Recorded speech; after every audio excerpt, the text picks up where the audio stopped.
Hai guys, selamat datang di YouTube channel Naksir Sneakers. Kali ini kita balik lagi dengan performance review untuk sepatu Nike LeBron 21.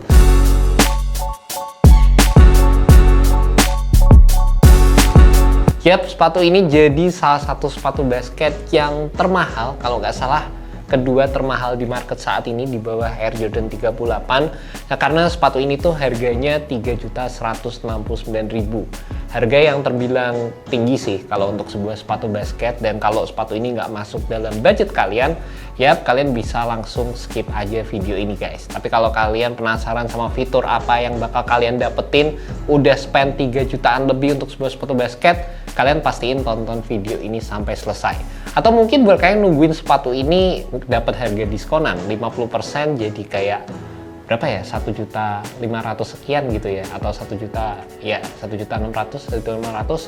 Ya kayaknya bakal cukup menarik deh sepatu ini. Secara kemarin kita udah bikin top list 5 sepatu basket terbaik di tahun 2023. Gue masukin sepatu ini di dalam top list tersebut.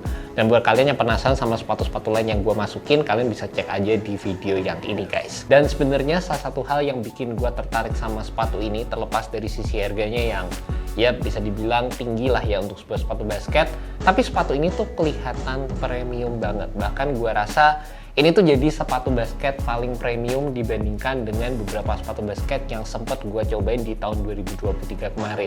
Secara materialnya ini cakep banget, eksekusinya juga menarik, dan sepatu ini menggunakan material sejenis leather yang soft banget secara feel-nya.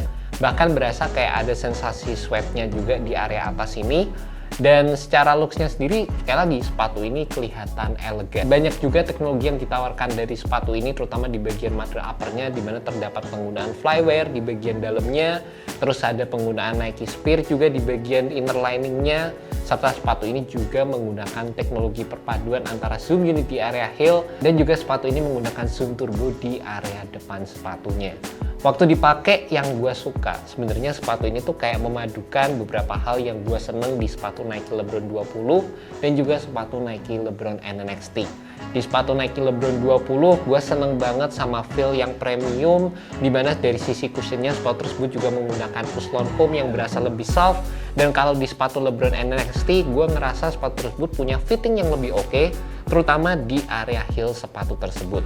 Dan sepatu ini berasa kayak dua fitur yang gue suka di kedua sepatu tersebut digabung menjadi satu, dan ini merupakan fitur-fitur yang berasa agak missing di sepatu Nike LeBron NXT ataupun di sepatu Nike LeBron 20. Jadinya sepatu ini tuh nyaman banget gitu guys secara keseluruhan.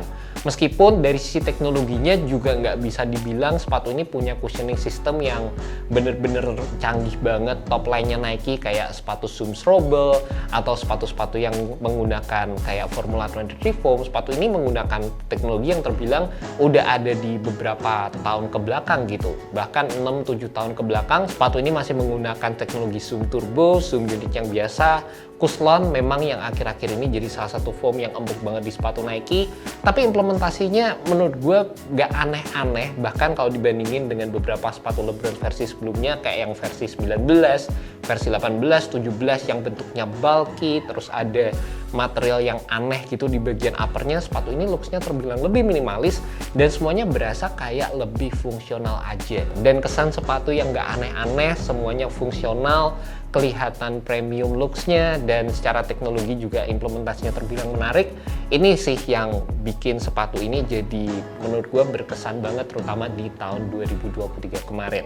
Jadi pas dipakai nyaman aja, dan salah satu juga yang menurut gue bikin sepatu ini berasa oke banget ada dari sisi penggunaan atau implementasi tractionnya yang ini juga dapat bekerja dengan baik, terutama kalau kalian gunakan di lapangan indoor.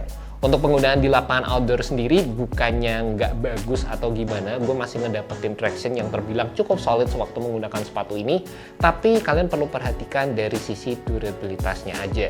Karena dari sisi implementasi rubbernya, meskipun rubber yang digunakan ini terbilang cukup solid, lumayan keras juga, tapi implementasi rubbernya nggak tebel-tebel amat. Jadi kalau kalian pengen gunakan secara terus-menerus di lapangan outdoor, menurut gue ini bakal jadi opsi yang lumayan aja, tapi nggak akan jadi opsi yang sangat durable untuk kalian gunakan di lapangan outdoor, terutama ya lapangan outdoor yang kasar gitu guys. Selebihnya gue pakai sepatu ini dari sisi tractionnya enak banget, terutama buat kalian yang para pemain basket. Traction itu merupakan salah satu dasar utama utama. Kalau misalnya traksinya nggak bagus, entah sepatunya mau seenak apapun, menurut gue tuh juga percuma guys. Dan ini ngebantu banget dalam ya waktu kalian melakukan gerakan-gerakan basket di lapangan, contohnya seperti crossover, stop and a dime, kalian mau spin move, apapun itu, ini bisa tercover dengan baik dengan penggunaan polar traction yang ada di bagian bawah sepatunya. Ini juga full translucent rubber, kalian bisa lihat di bagian bawahnya, dan ini merupakan salah satu rubber yang menurut gue juga bekerja dengan baik banget kalau kalian gunakan di lapangan basket indoor. Di area bawah kalian juga bisa ngelihat di sini ada implementasi dari torsional support. Di bagian tengahnya sepatu ini rigid banget, dan ini ngebantu juga dalam memberikan support sewaktu kalian menggunakan sepatu ini.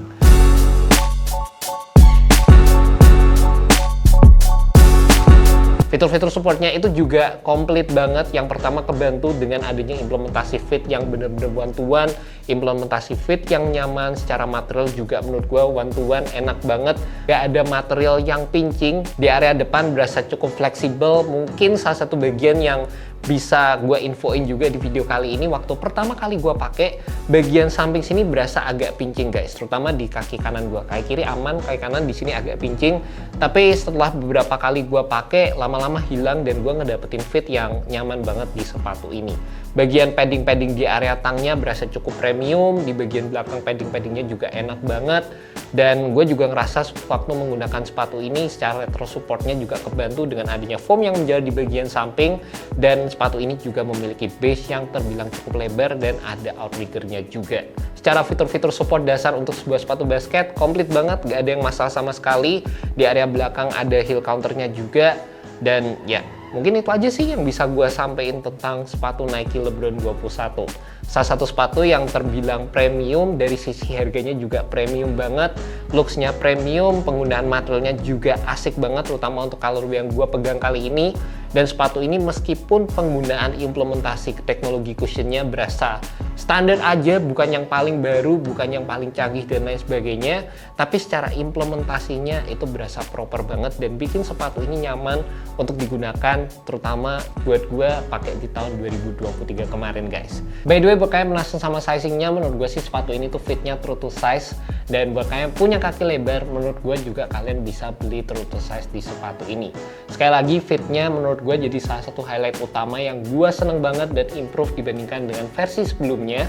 Dan satu lagi yang gue bisa infoin, mungkin salah satu bagian yang bisa di-upgrade di sepatu Nike LeBron 21 ini, dimana untuk di insole-nya di sini tuh ada kayak patch yang ditempel, yang sebenarnya ini fitur yang kelihatan lumayan mahal sih sebenarnya ya, lumayan, ya bukan mahal sih, sebenarnya kelihatan lumayan premium, tapi ini waktu diinjek ada sensasi yang agak ngeganjel di area tengah sini karena ada bagian yang menonjol dan dijahit. Mungkin itu aja sih salah satu implementasi yang ya gue suka secara looks, tapi waktu dipakai ini harusnya bisa dibikin lebih oke lagi. Nike Spear-nya di area inner lining menurut gue sih aman-aman aja dan nyaman sih.